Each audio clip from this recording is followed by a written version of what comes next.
theme is a very important story element to many writers, including myself. Did you sit down and sort of craft a specific theme that you wanted to portray throughout the book, or did it just sort of happen?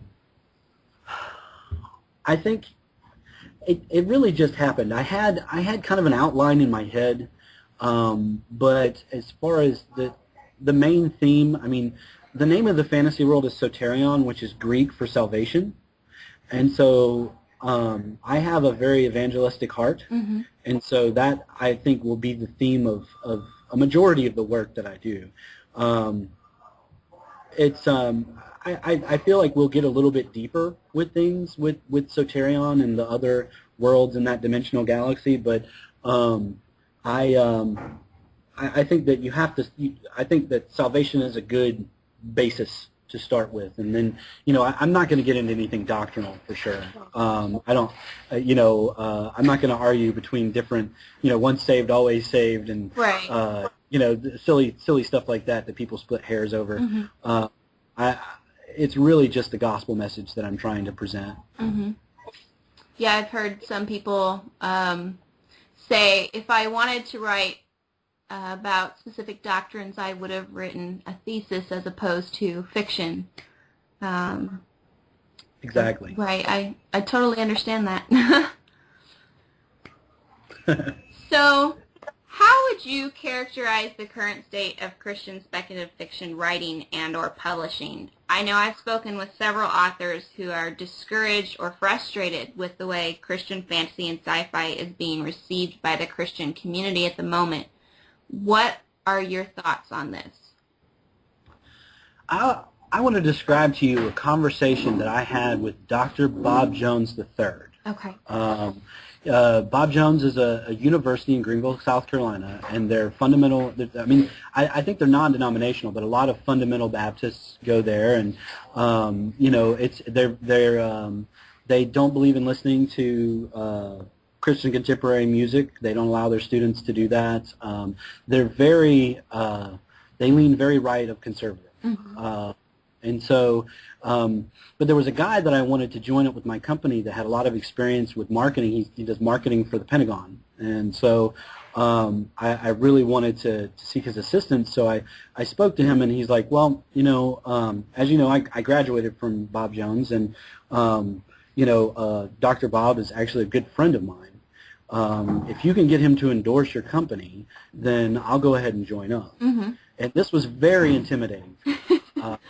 I'm like, oh, wow, because I'd done a semester there, and because my wife comes from that culture, and so, just to kind of do a little research on her background, because I wanted to understand more of the things that she explained, talked to me about her childhood and growing up.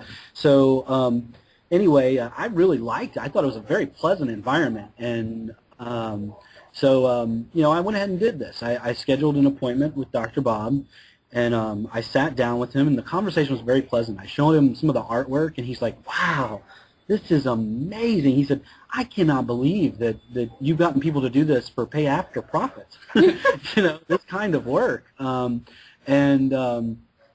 so, he was very amazed, and then I started talking to him because I was trying, at the time the only project I had was the video game that we were working on, and so,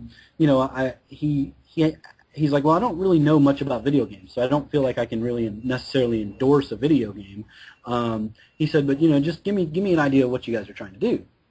And so I sat down with him and explained to him, and he said, I don't really see any difference between what you're trying to do, though, and going to a death metal concert and asking for 10 minutes of praise and worship. And I said, well. And the reason he said this is because he didn't understand how video games work. He thought my game would be packaged with games like Grand Theft Auto, and so he's like, all on the same CD. And it was just something he misconstrued from the way I explained it. But what I said to him, and this is what I've said to a lot of people who are against Christian media, or Christians, trying to reach out through media, which I think is very important. In Acts, I think it's 17:16. I might be incorrect on that. I probably should look it up. But in Acts, Paul goes to Rome, and when he goes to Rome, he doesn't quote the Torah. to the people when he speaks to them. However, he does speak to them. He quotes Greek poetry, and he also references their unknown God. What he does there is he tries to relate to the culture through the culture. And our culture is an exceedingly media-based culture. And so I feel like, kids, if you go to them and start reading from from the King James Bible at the age of 3, thy shalt blah blah blah, they're not going to really understand that very much. And I'm not saying that doesn't mean I'm not saying don't read your Bible to your kids. I'm just saying that you can use other means to reach out. Christ used parables to explain things that were spiritual and hard to understand.